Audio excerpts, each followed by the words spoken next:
Hello good morning students. આજના વિડીયોમાં આપણે ધોરણ 8 એની અંદર આપણે લેસન નંબર 3 જોઈ રહ્યા હતા। લેસન 3 માં આપણે ફર્સ્ટ 5 એક્ટિવિટી કમ્પ્લીટ કરી હતી। છઠ્ઠી એક્ટિવિટીમાં આપણે જે પાઠ આવે છે એ જોઈ ગયા હતા। હવે એની રિલેટેડ કેટલાક એક્સરસાઇઝ છે જે આપણે હવે જોવાની છે।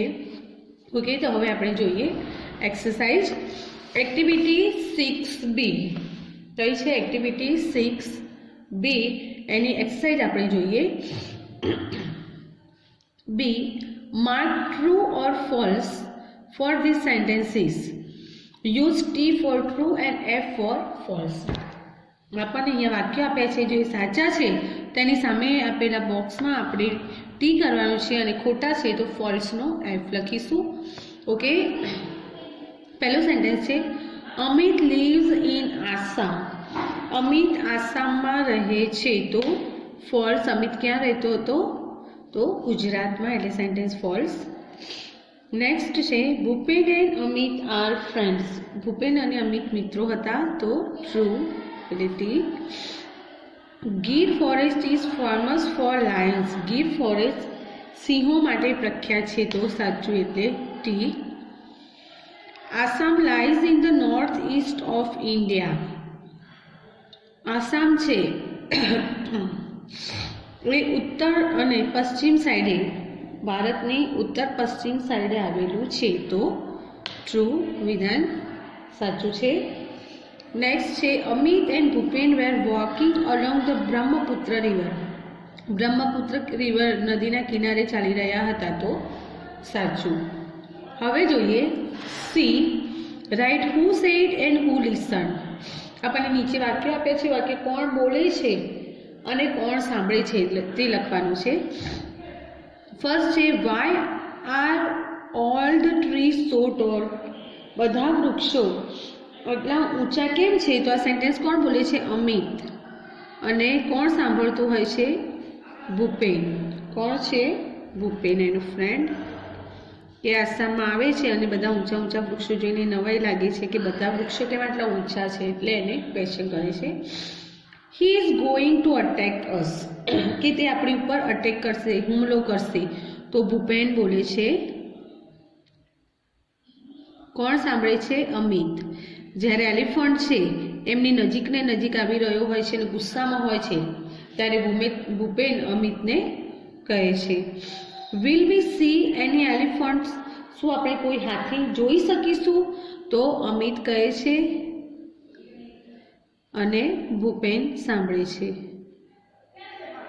ઓકે, જ્યારે એ લોકો જંગલમાં ફોરેસ્ટમાં જાય છે અને એકલા પડી જાય છે ત્યારે હાથીનો અવાજ સાંભળી અને અમિત પૂછે છે કે શું આપણને કોઈ હાથી જોવા મળશે? It's an elephant. तो कौन बोले छे? भूपेन बोले छे। अने कौन सांभળી રહ્યું હોય છે? અમિત सांभળી रहे छे। भूपेन कहे छे कि ते हाथी छे, केम के जंगलना एरियामां रहे छे, आसामनो छे એટલે એને એ વિસ્તાર વિશેની માહિતી એની પાસે છે એટલે અવાજ સાંભળીને કહે છે કે કોણ છે? હાથી છે। હવે જોઈએ activity D. Tick right the correct option. સાચા ઓપ્શન સામે આપણે રાઇટ કરવાનું છે। पहलू है Assam has a lot of trees because it has. Assam में घणा बधा वृक्षो है। केम? तो a lot of rain and many animals. केम कि वरसाद और पुष्कळ प्राणीओ है। A lot of elephant and small state. केम कि घणा बधा हाथी है और नानु राज्य है। कि lot of rain and fertile soil. तो आवशे lot of rain and fertile soil कि त्या पुष्कळ वरसाद और जमीन केवी छे? फळद्रुप छे। नेक्स्ट जोई number 2। The cry of elephant is called. Elephant ना अवाज ने शुं कहेवामां आवे छे? बाव वाव। बाव वाव कोना अवाज ने कहीए छे? कूतराना, डॉगना। ट्रम्पेट। ट्रम्पेट बने ट्रम्पेट छे पण स्पेलिंग कयो साचो छे? पहलो आप्यो छे એટલે આવશે ट्रम्पेट, એટલે हाथीनो अवाज। Number 3। Which organ of elephant is the most powerful? Which organ of हाथीનું કયું અંગ સૌથી વધારે પાવરફુલ એટલે સશક્ત છે, મજબૂત છે? तो ट्रंक એટલે સૂંઢ, ટંગ એટલે જીભ કે નોઝ, તો આવશે ટ્રંક. અને સૂંઢ છે એ બાકીના બે કરતાં વધારે પાવરફુલ છે. નેક્સ્ટ છે Bhupen made a loud voice with. Bhupen made a loud voice with. Bhupen અવાજ કરે છે, મોટો અવાજ. શેની મદદથી કરે છે? ગન, બંદૂક હોય છે? નહીં. બિગ બલૂન, ફુગ્ગો? નહીં. Paper bag. પેપર બેગમાં એ હવા ભરે છે અને પછી એની મદદથી એ લાઉડ નોઇઝ એટલે મોટો અવાજ કરે છે. લાસ્ટ છે અમિત લીવ્સ ઇન. ક્યાં રહેતો હોય છે? ગુજરાત. અમિત ક્યાં રહે છે? ઇન ગુજરાત. અમિત ગુજરાતમાં રહે છે. ઓકે, હવે આપણને ક્વેશ્ચન આપ્યા છે. ક્વેશ્ચન જોઈશું આપણે. ઈ આન્સર ધીસ ક્વેશ્ચન્સ. પ્રશ્નોના જવાબ આપો. Which tree leaves are glossy. Glossy એટલે સ્મૂથ, સુંવાળા. કયા વૃક્ષના પાંદડા સુંવાળા છે? તો બનાના પ્લાન્ટના. તો the leaves of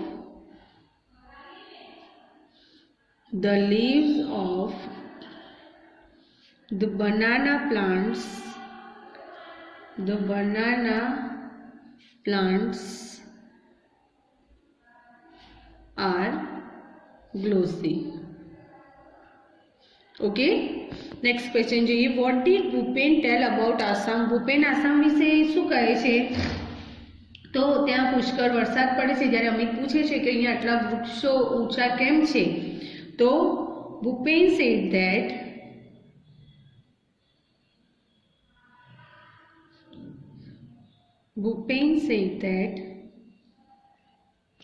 Assam gets a lot of rain. પુષ્કળ વરસાદ છે તો અહીંયા.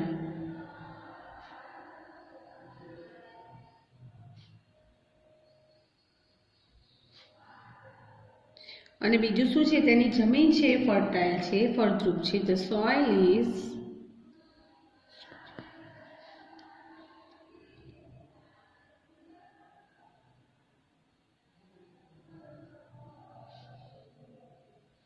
and so they have thick forest.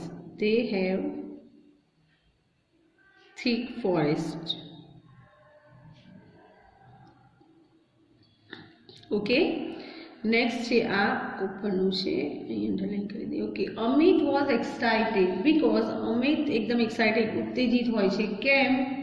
તો એ હાથીનો અવાજ સાંભળે છે એટલે એને એક્સાઇટમેન્ટ થાય છે. તો આપણે લખીશું Amit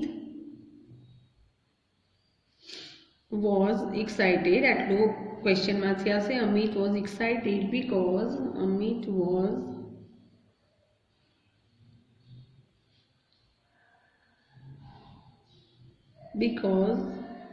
he heard the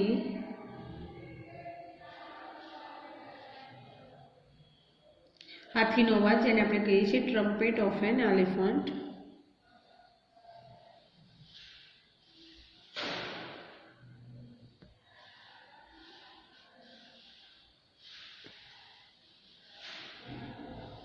trumpet of an elephant, હાથીનો અવાજ સાંભળે છે. What did Bhupen pull out of his pocket. Bhupen એના પોકેટ એટલે ખિસ્સામાંથી શું પુલ આઉટ એટલે ખેંચીને બહાર કાઢે છે? તો પેપર બેગ કાઢે છે. તો ક્વેશ્ચનમાંથી જો ડીડ છે એટલે પુલનું થઈ જશે pulled. Bhupen pulled out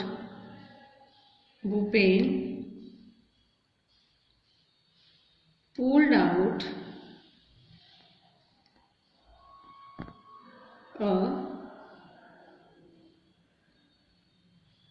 brown paper bag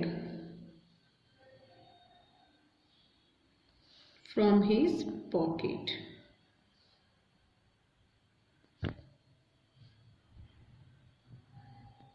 Okay, next question છે.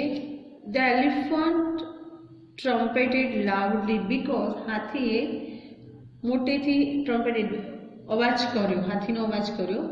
કેમ કર્યો? તો because the elephant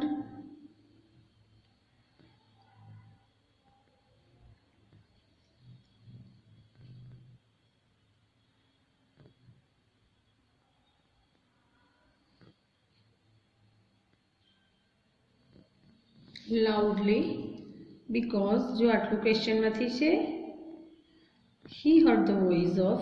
એને ભૂપેન અને અમિતનો અવાજ સાંભળે છે અને એને સ્મેલ પણ આવી જાય છે. he heard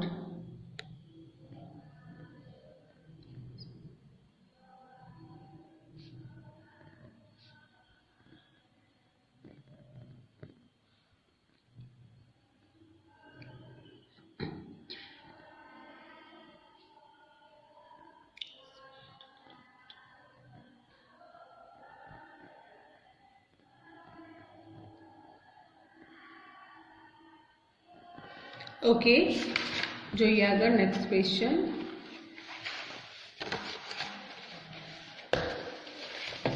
ઓકે, આગળ છે question number 6. What is the elephant mistake the sound of the paper bag of? એટલે એલિફન્ટને એનો અવાજ મિસ્ટેક, શું મિસ્ટેક થાય છે પેપર બેગના અવાજ વિશે કે શેનો અવાજ છે? ગનનો છે, એવું મિસ્ટેક થાય છે. તો ધ એલિફન્ટ, જો ક્વેશ્ચનમાંથી છે મિસ્ટેક, ડીડ છે એટલે એનું ભૂતકાળનું રૂપ થશે મિસ્ટોક.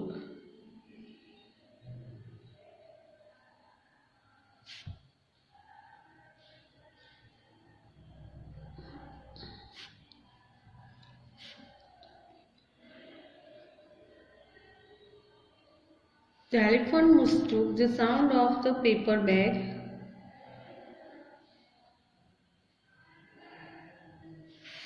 for a gun. કે એને કોઈ બંદૂક હશે એવું લાગે છે, બંદૂક માટેનો અવાજ છે એવું એને મિસ્ટેક થાય છે. Whose sense of hearing was sharp? How do you know? તો એલિફન્ટની છે એ સેન્સ કેવી છે? એકદમ સ્ટ્રોંગ છે. આન્સર ના પૂછે એટલે આપણે અહીંયાથી સ્ટાર્ટ કરીશું. How do you know? તો ફર્સ્ટ હુઝ સેન્સ, તો the elephants sense, the elephants sense of hearing was sharper. કઈ રીતે? how do you know? because he heard the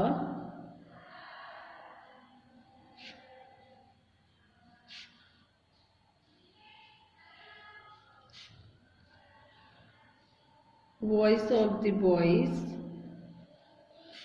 from far away. દૂર હતો છતાં પણ છોકરાઓનો અવાજ એ સાંભળી શકે છે. તેથી આપણે સમજી શકીએ કે તેની જે સેન્સ છે હિયરિંગની એ સ્ટ્રોંગ હશે. ઓકે, ત્યારબાદ છે which part of India is Assam in? એટલે કે આસામ ભારતના કયા ભાગમાં આવેલો છે? તો નોર્થ ઇસ્ટ. તો આસામ ઇઝ ઇન, જો આસામનો એ કેપિટલ કરવાનું, નોર્થ ઇસ્ટ આપણી દિશાઓના નામ છે, પહેલો અક્ષર કેપિટલ કરીશું, north east India. Next question. List out 7 things related with forest. જંગલ સાથે જોડાયેલી 7 વસ્તુઓના નામ લખવાના છે. આપણે બુકમાં આવેલી હોય એમાંથી જ લઈશું. તો રિવર્સ, પછી જે ટ્રીઝ, ઝાડીઓ હતું તો બુશિસ, પછી વેલો તો ક્રીપર્સ, પ્રાણીઓ પક્ષીઓ તો એનિમલ્સ,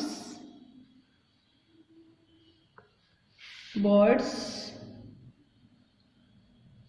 એન્ડ ઇન્સેક્ટ્સ. ઓકે, આ હતી આપણી એક્ટિવિટી નંબર 6, જેનું લેસન આપણે અગાઉના વિડીયોમાં જોયું અને એમાં જોયું એક્ટિવિટી નંબર 6. હવે આપણે નેક્સ્ટ વિડીયોમાં એક્ટિવિટી નંબર 7 સાથે મળીશું. Okay, thank you students.